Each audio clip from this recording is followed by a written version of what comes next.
Quando aquele que foi considerado o pai da filosofia moderna, René Descartes, desenvolveu sua teoria a respeito da res cogitam e da res extensa, deixou uma questão em aberto que provocou muitas tentativas de solução.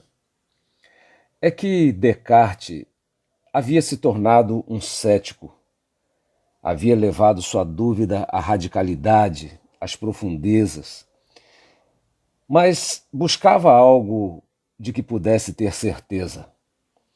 E seguindo um raciocínio bastante lógico, como lhe era comum, e tentando ser apenas lógico, concluiu que a primeira certeza que podemos ter é de que duvidamos. E se duvidamos, é porque pensamos. E sendo que pensamos, podemos concluir que existimos.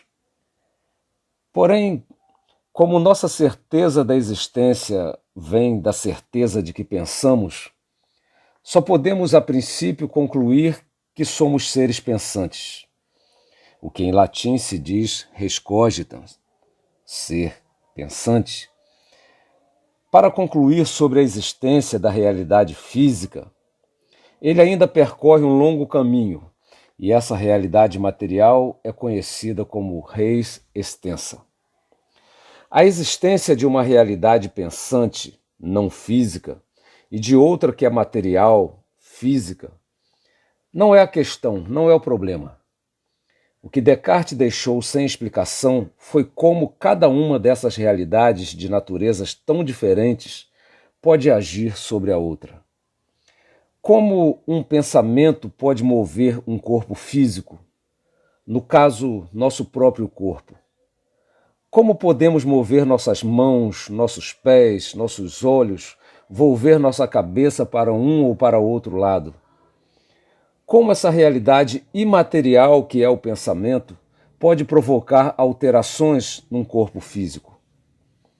E também como o movimento do corpo, uma alteração na matéria física pode afetar o pensamento, pois somos afetados em nosso intelecto, em nosso pensar, por aquilo que ocorre em nosso físico, em nosso corpo. Não apenas percebemos, mas sentimos, temos a mente afetada tanto no sentido de um prazer como de um sofrimento, de uma atenção. Por exemplo, quando os órgãos da audição sentem certas ondas, elas afetam o nosso pensar, como, por exemplo, a música, uma voz, uma fala. Nosso saber, o nosso querer, nosso conhecimento é afetado por aquilo com o qual o nosso corpo entra em contato.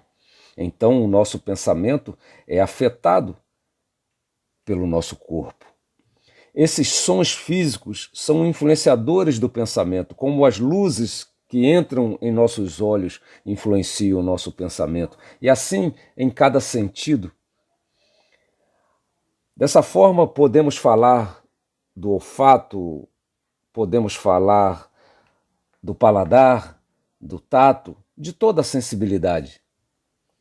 O pensamento altera o corpo e o corpo altera o pensamento. Mas não podem alterar, não são capazes disso. São duas realidades extremamente incompatíveis. Embora percebamos essa correlação, ela parece impossível. Por isso, alguns filósofos que se seguiram, tentando solucionar esse problema, desenvolveram uma teoria que ficou conhecida como ocasionalismo. Segundo o ocasionalismo, conforme esclarece o filósofo Malebranche, realmente essas realidades estão separadas. Mas o que ocorre é que esse espaço entre as duas naturezas, a física e a intelectual, dá ocasião para Deus atuar. Quando, por exemplo, o pensamento quer algo que depende do corpo, dá ocasião a Deus de fazer o corpo corresponder a esse desejo. Deus atuaria como elo entre a vontade da alma e a reação do corpo. Quando, por exemplo, alguém quer pegar um alimento, é Deus que faz com que cada parte do corpo reaja a esse desejo. Deus é a ponte entre o pensamento e o corpo, e também entre o corpo e o pensamento. Ele aproveita a ocasião dada pelo movimento, pela alteração física, para notificar a mente sobre o que se passa, para prover o alimento quando o corpo está fraco, a água quando o corpo está desidratado.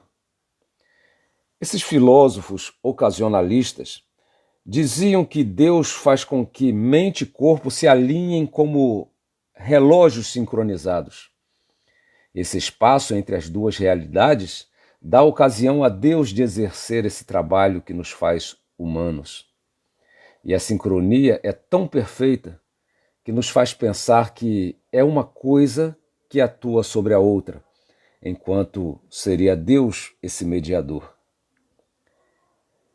A filosofia e a ciência, inclusive teológica, já avançaram a respeito e essa teoria já foi ultrapassada em muitos aspectos.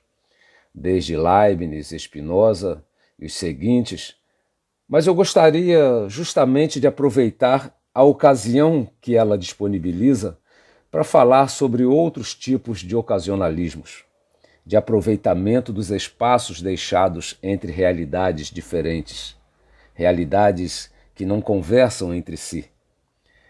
Há muitos tipos de atravessadores entre realidades diversas, muitos modos diferentes de lidar com as diferenças nesses variados espaços que se oferecem à ocupação.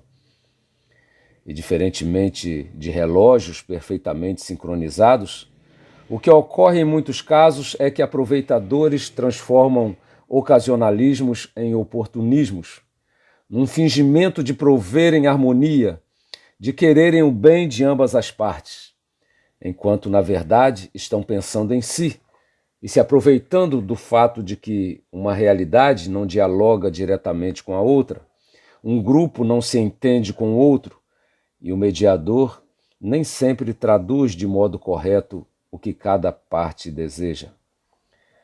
Não só estamos diante de naturezas que no decorrer da história se tornaram incomensuráveis a ponto de não poderem se comunicar adequadamente, seja no que se refere a nações que não se entendem, a casais que se tornaram estranhos.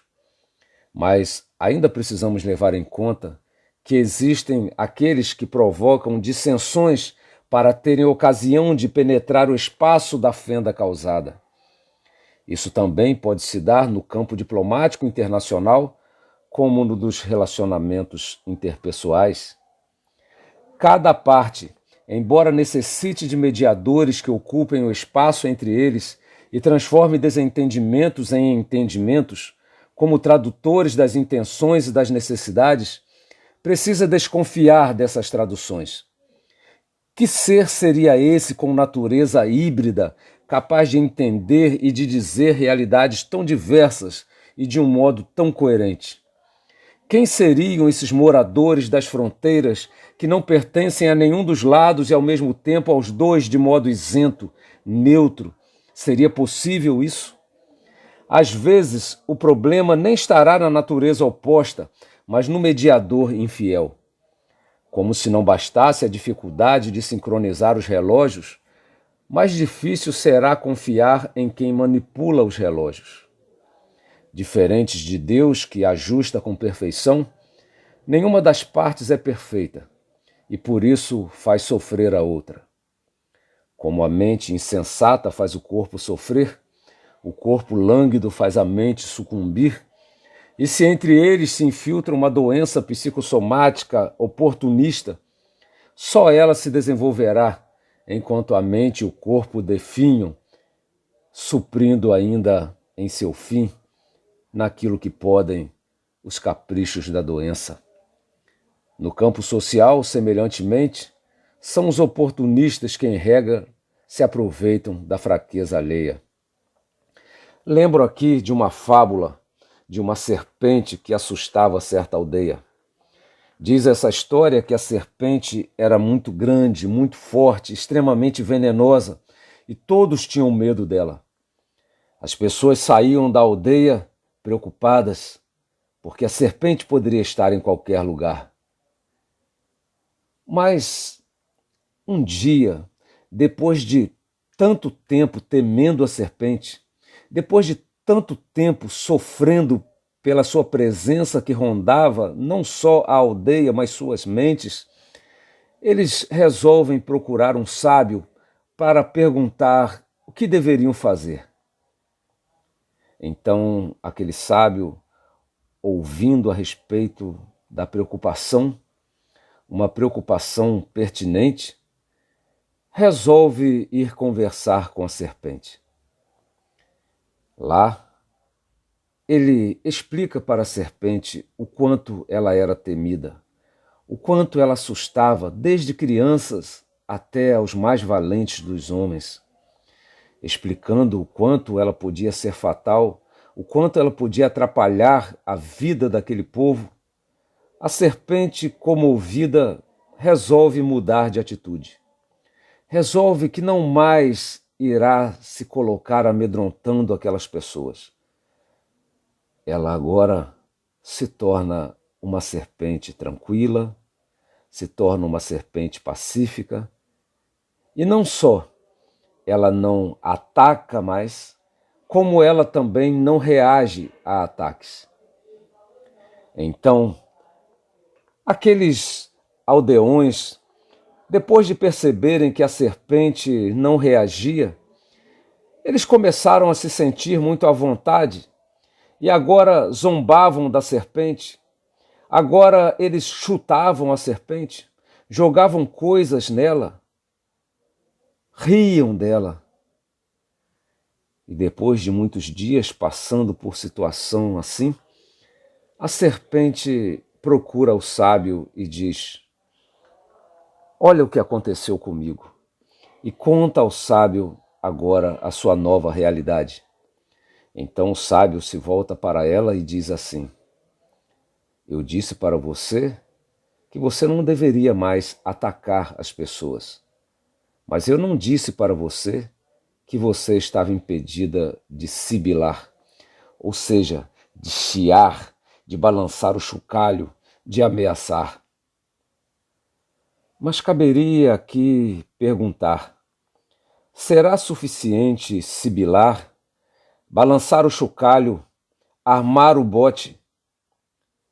Só se o outro souber que o veneno está lá, que as presas não foram arrancadas, senão as serpentes se tornarão serpentes de encantadores que servem apenas para dançarem para a plateia que ri, enquanto o flautista que a controla se sai como herói.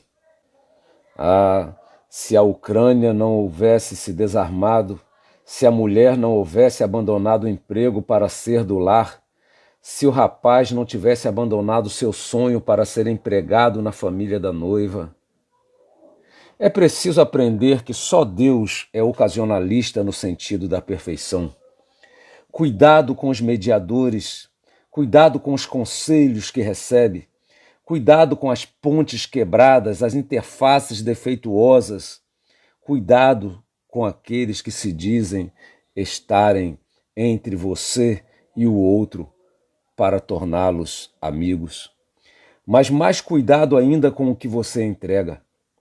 Claro fica que se já houve tempo em que bastava a palavra dada, hoje não bastam sequer documentos assinados, nem mesmo com garantias de muitos signatários, como o Memorando de Budapeste.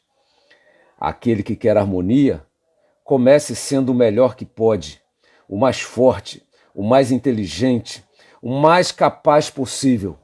E, talvez assim, não dê ocasião para oportunistas, pois estes costumam se aproveitar dos fracos.